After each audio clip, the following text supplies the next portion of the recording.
നമസ്തേ. അയോധ്യ ക്ഷേത്ര നിർമ്മാണത്തിന് 2021 മുതൽ വിശ്വ ഹിന്ദു പരിഷത്ത് രാജ്യവ്യാപകമായി ഫണ്ട് പിരിവ് നടത്തിയിട്ടുണ്ട്.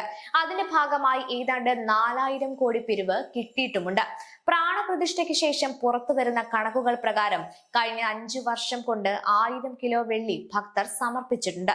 Security printing and minting corporation of India limited ആണ് ഈ വെള്ളിയുടെ കണക്കുകൾ നോക്കുന്ന സ്ഥാപനം. ഇവർക്കാണ് ക്ഷേത്രത്തിൽ വന്ന സ്വർണം, വെള്ളി തുടങ്ങിയവയുടെ ഉരുക്കൽ, സൂക്ഷിപ്പിനൊക്കെ ചുമതലയുള്ളത്. SPMCIL ഇത് 20 കിലോഗ്രാം വീതമുള്ള ബാറുകളാക്കി ബാങ്ക് ലോക്കറുകളിൽ സൂക്ഷിച്ചിട്ടുണ്ട്. പ്രാണപ്രതിഷ്ഠ സമയത്ത് ജൂവലേഴ്സ് അസോസിയേഷൻ ക്ഷേത്രത്തിന്റെ അടിത്തറയിൽ വെക്കാനായി സമർപ്പിച്ച 60 കിലോ വെള്ളിക്കട്ടികൾ കാണാനില്ല എന്ന ആരോപണമാണ് നിലവിൽ ഉയർന്നു വന്നിരിക്കുന്നത്.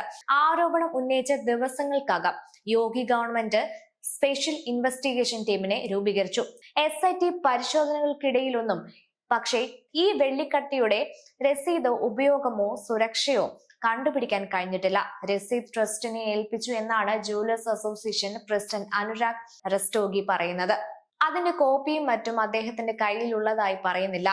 ശിലാന്യാസ ചടങ്ങിലോ പിന്നീടുള്ള നിർമ്മാണത്തിലോ ആ വെള്ളിക്കട്ടികൾ കണ്ടിട്ടില്ല. ഇതിനൊക്കെ ശേഷം പിന്നീട് കാണാതായി എന്നാണ് അനുരാഗ് റസ്റ്റോഗി പറയുന്നത്. അതായത് ക്ഷേത്രത്തിന് സമർപ്പിച്ച വെള്ളി ഓഡിറ്റ് ആരോ മാറ്റുകയോ കാണാതാവുകയോ ചെയ്തു എന്നാണ് അദ്ദേഹത്തിന്റെ ആരോപണം. റസ്റ്റോഗി ഇതിനുശേഷം പറഞ്ഞതാണ് മാപ്രകൾ മുക്കിയത്. എനിക്ക് രാമക്ഷേത്ര ട്രസ്റ്റിൽ പൂർണ്ണ വിശ്വാസമാണ്. ഇത് ക്ഷേത്രത്തെ അപമാനപ്പെടുത്താൻ വേണ്ടി ആരൊക്കെയോ കരുതിക്കൂട്ടി ചെയ്യുന്നതാണ്. എനിക്ക് ചമ്പത് റായിക്കെതിരെ യാതൊരുവിധ ആരോപണവുമില്ല. ക്ഷേത്ര ട്രസ്റ്റ് തന്നെയാണ് അന്വേഷണത്തിന് സ്പെഷ്യൽ ഇൻവെസ്റ്റിഗേഷൻ ടീമിനെ വേണമെന്നാവശ്യപ്പെട്ടതും. ഇതിനോടൊപ്പം തന്നെ കാണിക്ക പണത്തിലെ പൊരുത്തക്കേടുകളും ക്ഷേത്രത്തെ സംബന്ധിച്ച ചില ഭൂമി ഇടപാടുകളിലും ഈ അന്വേഷണ സംഘം അന്വേഷിച്ച് ഇന്ന് റിപ്പോർട്ട് സമർപ്പിച്ചിട്ടുണ്ട്. പ്രാരംഭ നടപടി എന്നോണം കാണിക്കേണ്ടുന്ന സംഘത്തിലെ 40ഓളം ജീവനക്കാരെ പിരിച്ചുവിടുകയും ചെയ്തിരുന്നു. ഇങ്ങനെ ഒരു സംഭാവന ക്ഷേത്രത്തിന് ലഭിച്ചിട്ടുണ്ടോ? ഉണ്ടെങ്കിൽ അതിന്റെ രസീത് എവിടെയാണ്? ആരാണ് സൂക്ഷിച്ചത്? എവിടെയാണ് അതിപ്പോൾ? തുടങ്ങിയ കാര്യങ്ങളാണ് പ്രത്യേക അന്വേഷണ സംഘത്തിന്റെ പരിധിയിൽ വരുന്നത്. ഇതാണ് അയോധ്യ കേസ്. ഈ പറയുന്ന 60 കിലോ വെള്ളി ലഭിച്ചെന്ന് തെളിഞ്ഞാൽ മാത്രമേ ആരാണത് മാറ്റിയതെന്നും അറിയാൻ കഴിയൂ. കൃത്യമായി ഓഡിറ്റ് നടക്കുന്ന ക്ഷേത്രമായതിൽ കൊണ്ട് തന്നെ അതിന് വലിയ പ്രയാസമൊന്നും ഉണ്ടായി കാണില്ല എന്നാണ് മനസ്സിലാക്കാൻ കഴിയുന്നത്. സത്യത്തിൽ ഇതാണ് അയോധ്യ ക്ഷേത്രത്തെ സംബന്ധിച്ച് ചുറ്റിപ്പറ്റി നിൽക്കുന്ന വിവാദം. യോഗിയും മോദിയും ഒക്കെ കക്ക പാര കൊണ്ട് വെള്ളി എടുത്തോണ്ട് പോയതുപോലെയാണ് ഓരോരുത്തന്മാരുടെയും സംസാരം കേട്ടാൽ തോന്നുക.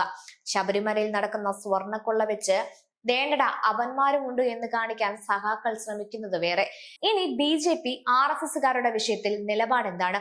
അങ്ങനെ ഒരു കളവ് നടന്നിട്ടുണ്ടെങ്കിൽ രാഷ്ട്രീയ ഭേദമന്യേ ആരായാലും തക്ക ശിക്ഷ നൽകണമെന്നും പറ്റുമെങ്കിൽ സാധാരണ ഇമാതിരി കേസിൽ പിടിക്കപ്പെടുന്നവർക്ക് കൊടുക്കുന്നതിലും 2 എണ്ണം കൂടുതൽ കൊടുക്കാനുമായിരിക്കും ഏതൊരു BJPക്കാരന്റെയും RSSകാരന്റെയും നിലപാട്. അത് അയോധ്യ എന്നല്ല, ഏത് ക്ഷേത്രമായാലും അങ്ങനെ തന്നെയായിരിക്കും. SIT റിപ്പോർട്ട് 15 ദിവസത്തിനകം പുറത്തുവിടും എന്നാണ് അറിയാൻ കഴിഞ്ഞത്. അതോടെ ഇതിലെ കുറ്റവാളികളെയും കണ്ടെത്താൻ കഴിയും. അയ്യപ്പന്റെ സ്വത്തായാലും ശ്രീരാമന്റെ സ്വത്തായാലും ശരി, കക്കുന്നവർ ആരായാലും അവർക്ക് പണ്ടേ എഴുത്തച്ഛൻ മറുപടിയായി എഴുതി വെച്ചിട്ടുണ്ട്. താൻ നിരന്തരം ചെയ്യുന്ന കർമ്മങ്ങൾ താൻ അനുഭവിച്ചിടുകയെന്നേ വരും.